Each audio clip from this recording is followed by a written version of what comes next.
Double Victory by Ronald Takaki. This book is read by Edward Lewis.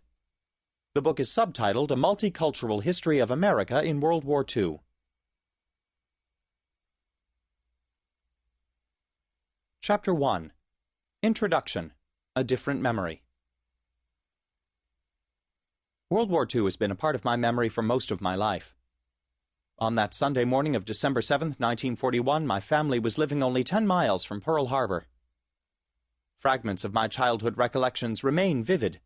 The screams of the air raid sirens interrupting the pitter-patter lullaby of the nightly rains, the dark green window shades, the gas masks in our bedroom closets, the newsreels of the war flickering in black and white on huge theater screens, the streams of soldiers in the red light district of Hotel Street, and my father's nearby photography studio, where young soldiers had their pictures taken before being shipped off to islands like Iwo Jima and Okinawa to fight and possibly die.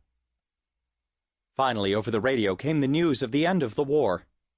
Into the streets rushed the neighborhood kids.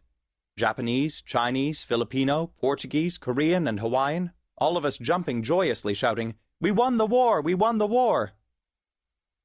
Of course, I was too young then to ask what we had fought for and what we had won. Looking backward as we enter a new millennium, we see World War II jutting out as the most significant event of the 20th century. In this immense warring of nations, 100 million men bore arms and over 30 million civilians died. The Nazi-engineered Holocaust was the most massive program of ethnic cleansing, the extermination of 6 million Jews. The war ended with the atomic bombing of Hiroshima, an event that changed the world and may yet lead to the end of the world. Today, decades later, we still find ourselves witnessing wars of extreme ethnic nationalisms and hatreds. Borrowing William Faulkner's insightful phrase, the most terrible armed conflict of all history is a past that is not even past.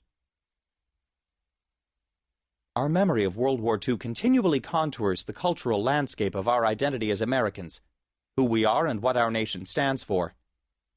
But how do we remember this past? History is our remembering of what happened, directly through personal recollections and indirectly through scholarship.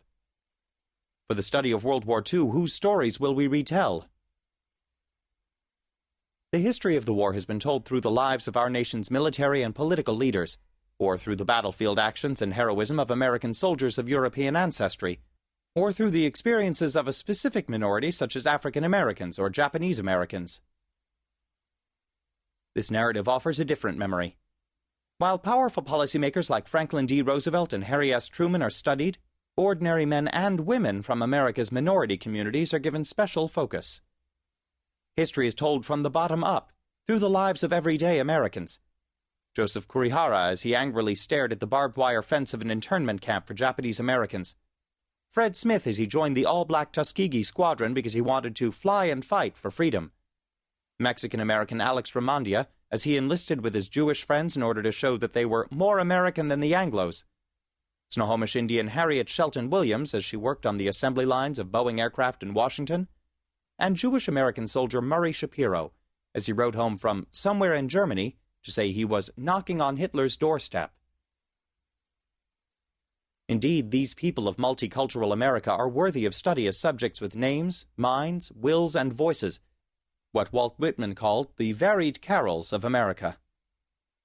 In their autobiographies, oral histories, conversations, letters, poems, and songs, they share an eye-level view of what they experienced. In their own words, they tell us what they felt and thought. They give us a democratic history of World War II, a history of the people, for the people, and also by the people. Moreover, in their first-hand accounts, the men and women in this study offer us a more complex understanding of what has come to be remembered as the Good War, a description Studs Terkel adopted for the title of his book on the subject. It is a phrase, he wrote in an opening note, that has been frequently voiced by men of this and my generation to distinguish that war from other wars, declared and undeclared.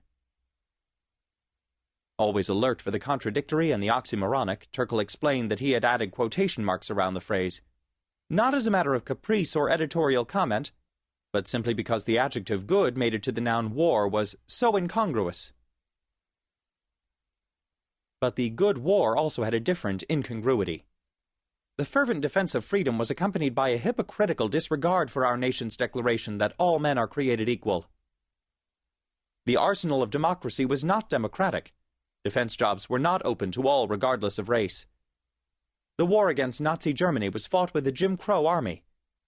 During the fight against Hitler's ideology of Aryan supremacy, ethnic enmities exploded in race riots in cities like Los Angeles and Detroit.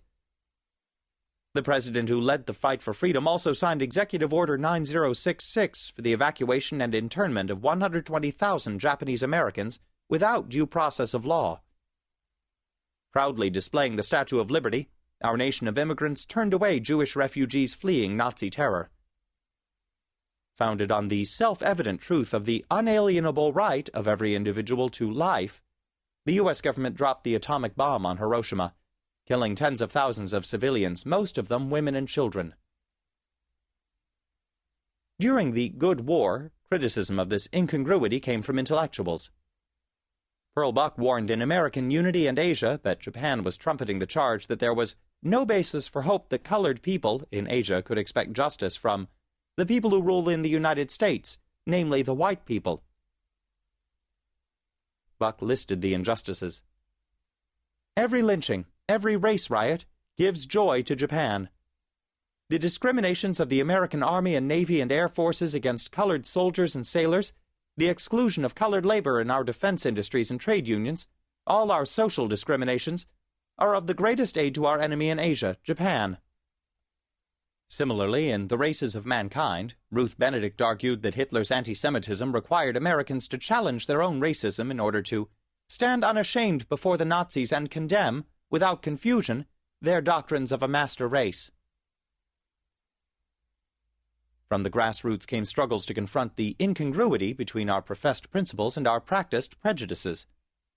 Campaigns against segregation in the U.S. Army broadened into an attack on the color line in society. The threatened March on Washington helped open employment opportunities in the defense industries to African Americans and other minorities. Cultural boundaries were crossed in Army barracks and battlefront foxholes as well as on the assembly lines and on the cafeterias of defense plants. Demanding equality in El Norte, Mexican Americans battled the negative stereotypes driving the violence of the Zoot Suit riot. Enlisting in the Army, Japanese Americans served bravely in order to protect their unconstitutional internment. Transmitting military messages in an unbreakable code of their tribal language, Navajos demonstrated the value of our society's cultural diversity. Jewish American criticisms of the Roosevelt administration's failure to do more for victims of Nazi genocide carried a moral message. Tardiness and silence in the face of such a horrendous crisis constituted complicity. Truman's announcement of the atomic bombing of Hiroshima provoked cries of moral dismay and outrage from citizens across the country.